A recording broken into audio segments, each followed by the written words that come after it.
Hello everyone. তো আজকে কুমড়া পাতা দিয়ে আর শিদল দিয়ে বড়া বানাবো, আপনাদের সাথে শেয়ার করব। দেখুন, আজকে আমার গাছ থেকে এনে কুমড়া পাতাগুলো, একটা কুমড়া গাছ হয়েছে, তো এই কুমড়া পাতা দিয়ে আজকে শিদলের বড়া করব, কুমড়া পাতার বড়া। তো ডেটা ফেলে দিয়ে আমি ভালো করে ধুয়ে পরিষ্কার করে সিদ্ধ করে নিব। কুমড়া পাতাটা বেশি সময় সিদ্ধ করবে না, শুধু গরম জলে দিয়ে একটা জাল তুলে নিব, অতটুকুই সিদ্ধ করব, বেশি সিদ্ধ করব না। তো দেখুন, আমি গরম জলে কুমড়া পাতাগুলো দিয়ে দিলাম। কুমড়া পাতা দিয়ে আমি একটু হাতা দিয়ে চেপে চেপে দিচ্ছি, যাতে জলে ডুবে যায়, তার জন্য আমি হাতা দিয়ে চেপে দিচ্ছি। দেখুন, শুধু একটা জাল তুলে নিব, বেশি সময় সিদ্ধ করতে লাগবে না। পাতা তো আর সিদ্ধ না করলেও কাঁচা গন্ধটা থাকবে, তাই আমি একটু সিদ্ধ করে নিচ্ছি। আর লাগবে দেখুন কি, রসুন 2 গোটা রসুন নিয়ে নিলাম, আর 3 গোটা পেঁয়াজ নিয়ে নিলাম, আর নিয়ে নিলাম শিদল, আর হাফটা টমেটো নিলাম। শিদলটাও ভালো করে আমি ধুয়ে পরিষ্কার করে নিয়েছি, একদম রেডি করে নিয়েছি। রেডি করে আমি ভিডিওটা তুলছি। তো আপনারা কেমন আছেন? আশা করছি আপনারা ভালো আছেন, আমিও ভালো আছি। তো আমি পাতাগুলো সিদ্ধ করে নিলাম। তো কড়াইয়ে তেল দিয়ে দিলাম। তেল দিয়ে আমি শিদলের চাটনিটা আগে বানাবো। তো কড়াইয়ে আমি তেল দিয়ে দিলাম। তেল দিয়ে তেলটা গরম করে আমি রসুন আর পেঁয়াজটা দিয়ে দিব। তেলটা গরম হচ্ছে।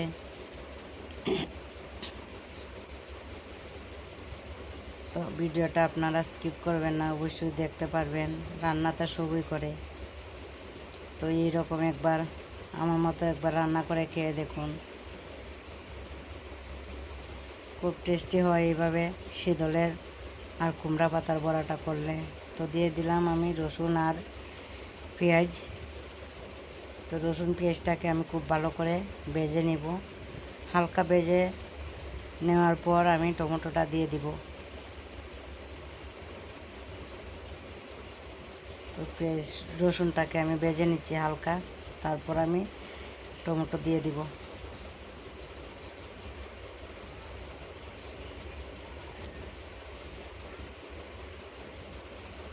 আপনারা কে কীভাবে রান্নাটা করেন অবশ্যই কমেন্টে জানাবেন, এইভাবেই রান্নাটা করছেন কি না।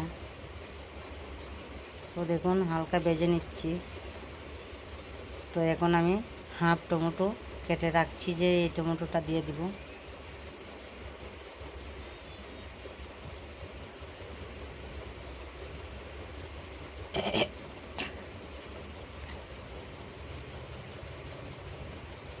তো দিয়ে দিলাম টমেটো, আর স্বাদ অনুযায়ী লবণও দিয়ে দিব।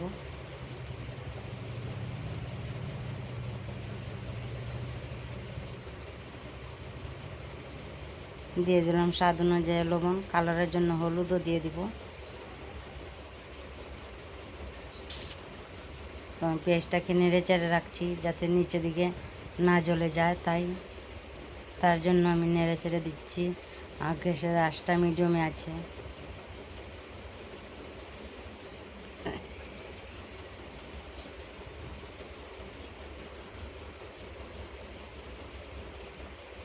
তো কালারের জন্য দিয়ে দিলাম হলুদটা বেশি দিতে লাগবে না, হাফ চামচ দিয়ে দিলাম আমি, কম দিলেও চলবে। আর দেখুন, পাতাগুলো সিদ্ধ করে নিয়েছি আর জল জড়িয়ে নিচ্ছি আমি এইভাবে। আমি 2টো করে পাতা দিয়ে দিলাম, একদম রেডি করে রাখছি। জল জড়ানো হচ্ছে পাতাটার। তো আমার টমেটোটা নরম হয়ে আসছে, তো আমি দিয়ে দিব লঙ্কার গুঁড়াটা আপনাদের স্বাদ অনুযায়ী দিবেন। আমাদের তো ঝাল বেশি লাগে, তাই আমি বেশি দিচ্ছি, 2 চামচের মতো দিয়ে দিলাম। তো অল্প জল দিয়ে দিলাম। জল দিয়ে আমি লঙ্কাটাকে আমি একটু কষিয়ে নিব। একটু কষানোর পর আমি দিয়ে দিব শীতল।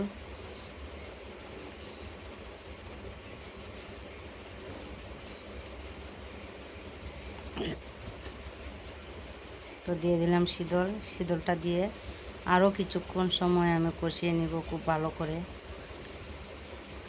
লঙ্কার গুঁড়ো শীতলটাকে খুব ভালো করে কষিয়ে নিব।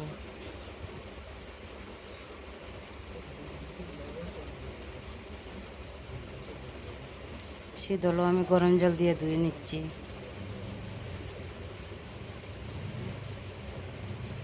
আপনারা চাইলে নর্মাল জল দিয়ে শীতল ধুইতে পারবেন। তো আমি গরম জল দিয়ে দিলাম। আমার শীতলটা কিছুটা নরম হয়ে গেছে, তাই আমি গরম জল দিয়ে দিচ্ছি।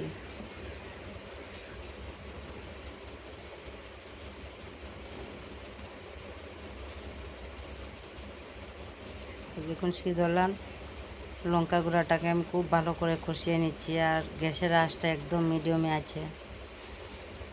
গ্যাসের আঁচটা বাড়ানো যাবে না, জ্বলে যাবে। তাই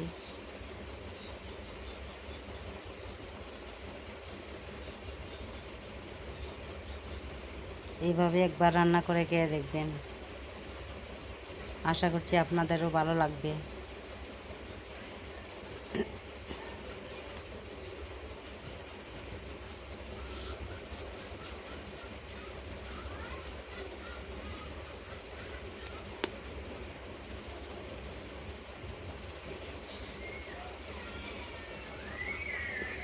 এই গরমের মধ্যে রান্না করতে ভালো লাগে না, তো রান্না তো করতে হবে।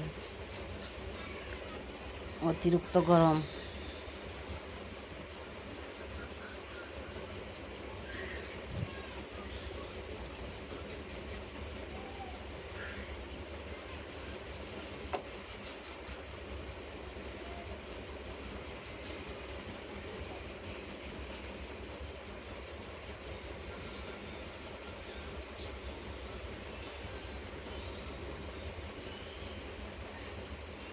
দেখুন আমার শীতল আর লঙ্কাটা খুব সুন্দর কষানো হয়ে গেছে। তো আমি পাতাটা রেডি করে রাখছি, আপনাদেরকে তো দেখালাম। তো আমি পাতাটাতে দিয়ে দিলাম। দিয়ে আমি কিভাবে বড়াটা শেপ করে নেব আপনারা দেখতে থাকুন।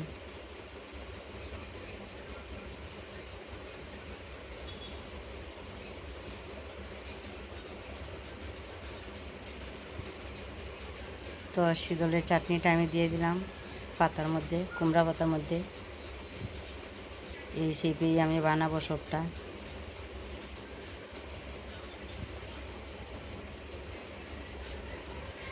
দেখুন এইভাবে একদম সুন্দর করে বাইন্স করে দিব সবগুলো পাতা শীতলের চাটনি দিয়ে। শীতলের চাটনিটা মেন। শীতলের চাটনিটা যত ভালো হবে ততই বড়াটা টেস্টি হবে। আপনারা কে কীভাবে শীতলের চাটনি দিয়ে কুমড়ো পাতার বড়া বানান অবশ্যই কমেন্টে জানাবেন।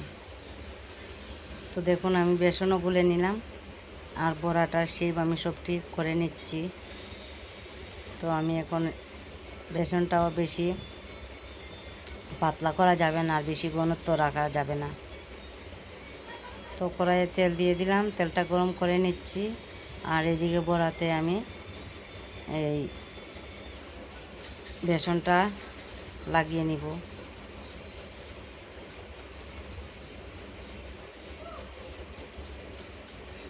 হালকাভাবেই লাগাবেন, যত হালকা লাগাবে ততই ভালো হবে বড়াটা।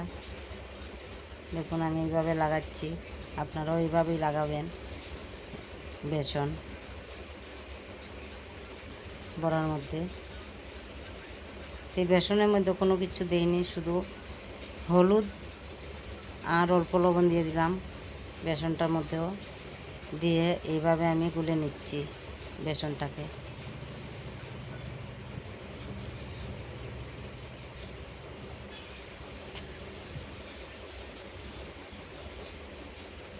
তো তেল গরম হয়ে গেছে, আমি বড়াগুলো দিয়ে দিলাম। সবটাই আমি এইভাবে দিয়ে দিব। দিয়ে আমি খুব ভালো করে বড়াটা ভেজে নিব, লাল করে ভেজে নিব।